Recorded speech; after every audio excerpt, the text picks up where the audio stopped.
What would you do if the bonus you earned for saving a company from disaster got handed to the people who caused it? That's exactly what happened to me, and by the end of this story, you'll understand why I stopped playing by their rules. It started on a quiet Friday afternoon, when legal's IT contact leaned over my desk holding a compliance checklist in one hand and a half-eaten protein bar in the other. She asked if I'd meant to name our server cluster something sarcastic. I didn't answer, because I was staring at an email that had just landed in my inbox. Payroll had sent a notice titled Adjustment Delay, Q2 Bonus Reallocation.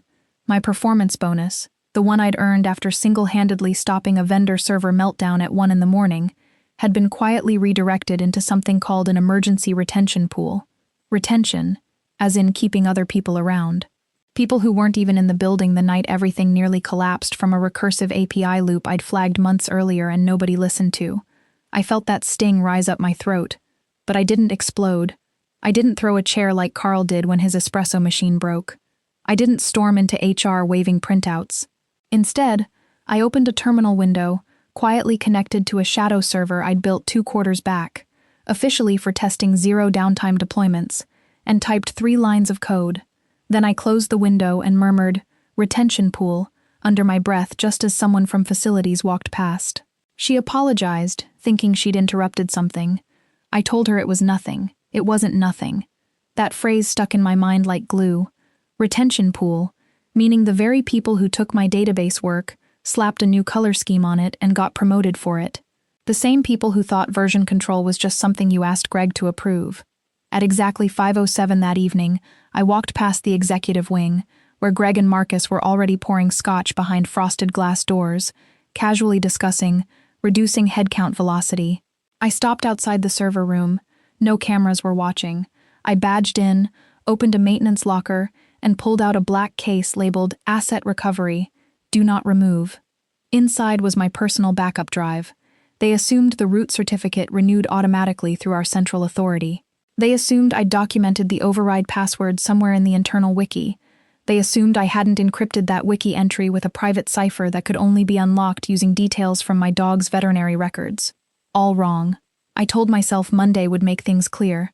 As I drove home with that case buckled into the passenger seat like precious cargo, my phone lit up with a calendar reminder. An emergency all-hands meeting was scheduled for Monday morning. Topic: Resilience through Redundancy. Presented by Marcus. I nearly swerved from laughing so hard. The irony was almost too perfect. A man who couldn't explain a TLS handshake was about to lecture the company on resilience, right as the foundation he'd been standing on quietly shifted beneath him. I didn't feel guilty. I felt calm, the kind of calm that comes right before something breaks loose. Monday morning was going to smell different. Not like coffee and small talk, but like consequences finally arriving on schedule. And trust me, what happened next made that Friday email look like a warning shot nobody bothered to read. Next, orchestrated narrative escalation toward unresolved dramatic tension. Orchestrated narrative escalation toward unresolved dramatic tension. Monday morning arrived, and the air in that office felt different, like static before a storm.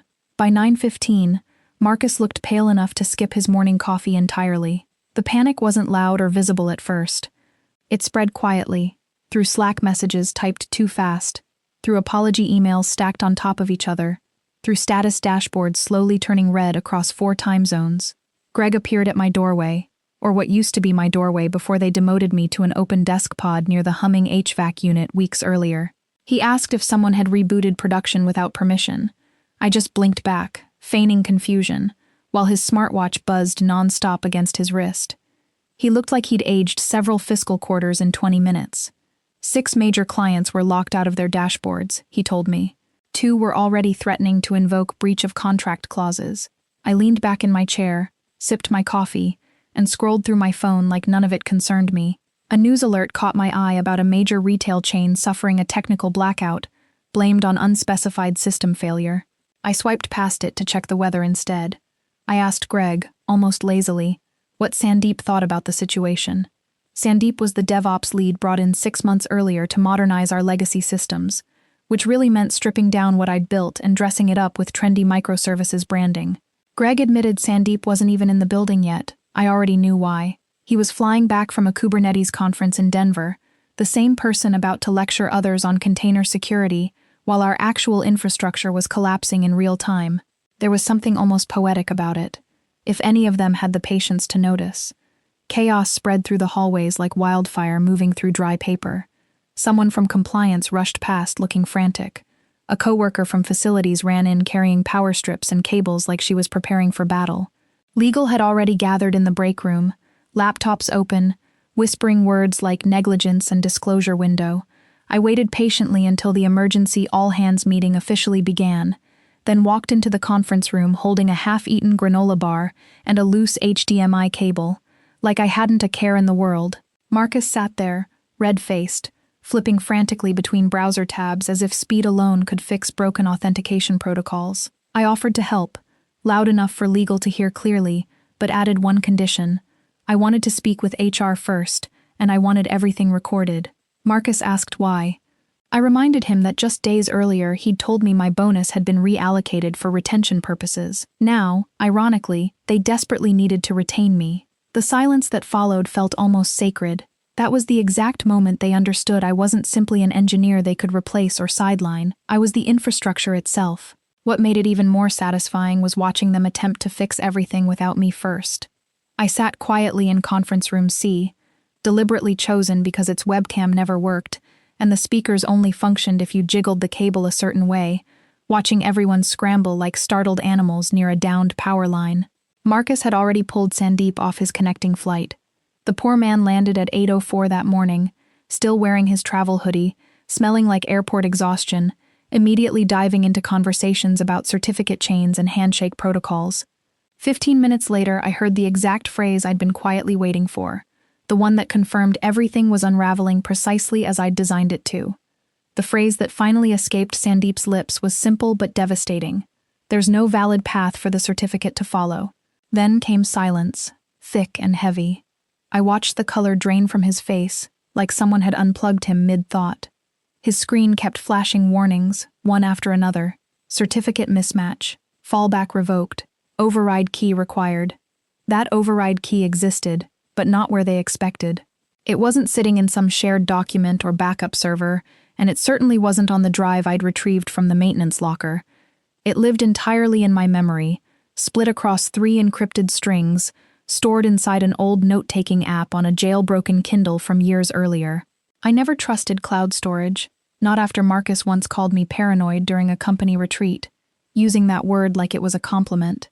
It wasn't, and now that paranoia was the only thing standing between them and total collapse. I let them keep trying anyway. By lunchtime, 2 outside vendors had been called in for emergency support. One of them, a contractor named Lionel with a Linux penguin tattoo on his neck, actually impressed me for a moment, right up until he studied the system logs and said something felt intentional. The room went completely still. Greg asked what he meant. Lionel explained that the system seemed engineered to fail gracefully, but only once, like a trust exercise ending in a guillotine instead of a catch. That was my cue. I stood up slowly, walked to the small fridge in the corner, pulled out a half-frozen yogurt, peeled back the lid, and looked Greg directly in the eyes while taking a bite. I told them plainly that if they wanted to accuse someone of intentional sabotage, they should first understand what that person actually contributed, because if they truly understood it, they wouldn't be looking in this room at all. Greg asked where they should be looking instead, half daring me, half pleading. I paused just long enough to let the tension build, then answered calmly that they might start with whoever had their bonus quietly redirected right after building the company's most profitable client pipeline, a pipeline that happened to depend entirely on authentication staying online. Greg looked like he'd been slapped. I walked to the whiteboard where someone had scrawled a weak recovery plan, picked up the marker, and wrote 3 words in bold capital letters: "Trust is code." Then I underlined it twice. I told them I'd explain exactly what was broken, why it broke, and how to repair it, but only after 2 conditions were met: HR involvement and a signed contract. Someone in legal quietly unmuted their microphone, and the real negotiation finally began. I wasn't asked to visit HR that day, I was summoned there directly. 10 minutes after dropping that condition in the conference room, I received a message from someone named Heather, no title listed, no profile photo, just a short instruction to come to the 12th floor immediately. It was almost funny considering how long I'd tried getting HR to respond to anything I'd previously reported. When a coworker kept editing my code comments with condescending remarks, they told me to assume good intentions. When Marcus listed my work under a vague category labeled miscellaneous development effort, they suggested he was simply bad with names. So walking into their glass office and finding not just Heather, but 4 additional people waiting, felt like a strange kind of validation. One person wore a suit that clearly cost more than my car, 2 others held legal pads ready for notes, and the 4th was Marcus, looking like a man who had just searched online for how to undo firing someone without facing legal consequences. Heather gestured toward the one chair with a visibly broken wheel, an obvious and almost laughable power move. I sat anyway, refusing to give her the satisfaction of a reaction. She folded her hands like we were beginning a wellness session rather than a corporate negotiation, explaining that they wanted a collaborative conversation about moving forward constructively. Marcus interrupted quickly, wanting to acknowledge my incredible contributions to the platform before anything else was said. I looked at him directly and stated plainly that he had misallocated my bonus specifically to retain people who underperformed. Heather cut back in with the calm, rehearsed tone of someone who practiced empathy phrases in the mirror each morning, offering me an amended compensation package, retroactive and immediate. She slid a folder across the table like she was dealing cards in a game rigged against me.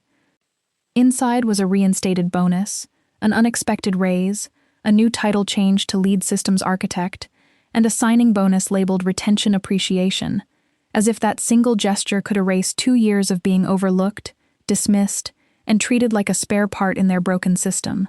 I asked directly if this was simply hush money. The man in the expensive suit answered that it was a commitment to my future. I leaned back, crossed my legs, and dropped my empty yogurt spoon into the cup with a deliberate clink. My future, I told them, doesn't run on apologies and overdue payments. Marcus attempted a weak smile, admitting they genuinely needed my help right now. I asked why that was, already knowing the answer. Because their CTO didn't understand certificate pinning, and their DevOps lead was still searching online for how TLS handshakes worked. Nobody responded. I told them slowly that I was willing to fix everything, but I wasn't rejoining their circus just to be humiliated again the next time someone in finance felt nervous about numbers. Heather asked what my conditions were, and that question changed everything. I stood, walked toward the window, and watched a delivery truck backing awkwardly into our loading dock below. My first condition was a title change to Chief Reliability Officer. Not lead, not senior, but chief. Second, I would report directly to the board, with no more Marcus acting as a middleman. Third, I wanted full authority to build my own team without interference. And finally, turning back toward them with my voice steady and cold, I insisted every employee would log into a system carrying my name in the footer, not their branding, not some committee-approved redesign. Either that, or they could keep refreshing their broken login page indefinitely. Heather blinked twice, processing the weight of what I'd just laid out. Marcus looked like he was choking on his own silence. The man in the suit simply said one word: done. I smiled and told them I hadn't even mentioned what else was coming. What they still believed was the worst possible outcome, login failures across the platform, was honestly the mild version of what awaited them. While they'd been running in circles trying to untangle their own mistakes, a second phase was already quietly counting down, one they had no idea existed. It wasn't built out of malice, but necessity. You can only patch a failing system for so long before building your own way out becomes essential for survival, and mine had been designed long before this day ever arrived. I had built the system with something called an entropy decay failsafe, a hidden function designed to trigger a gradual shutdown if certificate validation failed repeatedly in a short window. I created it after watching their team duct tape solutions together for years, knowing eventually someone would overwrite a critical security file with the wrong document entirely. I wasn't going to let my architecture take the blame for their carelessness. Now that failsafe was quietly working its way through the system's core. At exactly 1:17, the sales portal froze completely. API keys started throwing authorization errors. Support tickets flooded in from confused clients, one reporting their entire analytics dashboard displaying a blank screen with a message reading credential integrity compromised, contact root. Root meant me. I was standing in an elevator when Greg's call came through. I let it ring. By the time I reached the lobby, I had 17 missed calls, 6 urgent emails, and a single text from Sandeep asking desperately if this was my doing, practically begging me to say it wasn't. I didn't respond, not yet. Instead, I sat on a quiet bench outside, opened my laptop, and reconnected to the secure tunnel I'd left active. Watching error logs cascade down my screen felt strangely peaceful, handshake denials stacking up, admin privileges revoking themselves automatically. Nobody could access anything without my direct approval. The system they thought they controlled had never really been broken. It had simply belonged to me all along. Minutes later, my phone buzzed again.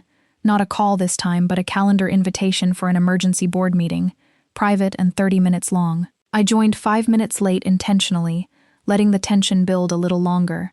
They were already deep in crisis mode, legal counsel present, 3 board members, Greg, Heather, and unsurprisingly Marcus, all arranged in small video squares staring at me like I held something dangerous in my hands.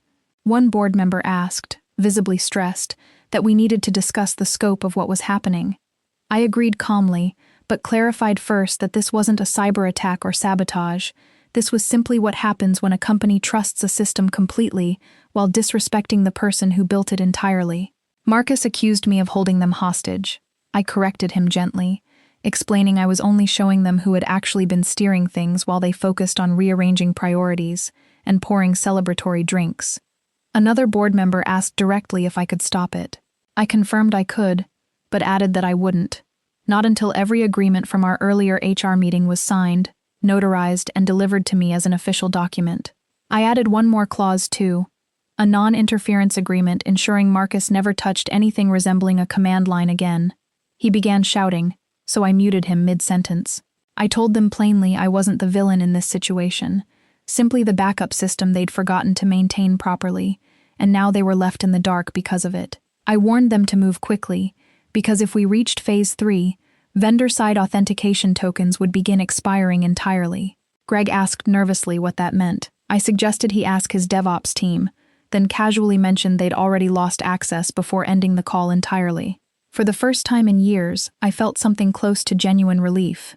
Signed documents arrived just 6 minutes later, clean, initialed, and properly time-stamped. I reviewed them on my cracked Kindle, savoring the irony completely.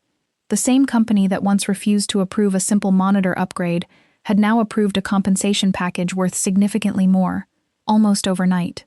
But I still wasn't finished. What they never truly understood was simple.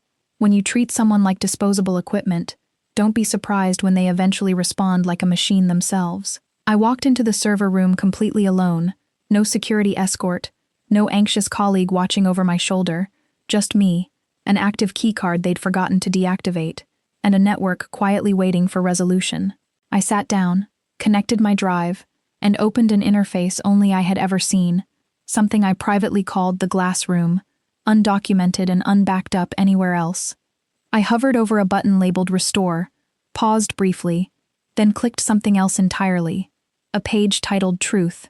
It appeared instantly across every executive screen, every manager's tablet, every boardroom display throughout the building.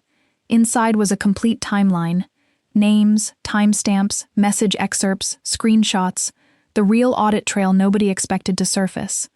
It showed Marcus approving the original bonus reallocation, Greg's private messages assuring others I'd stay regardless of treatment, and a draft memo suggesting they push me out entirely once my systems became simple enough for less experienced hires to maintain.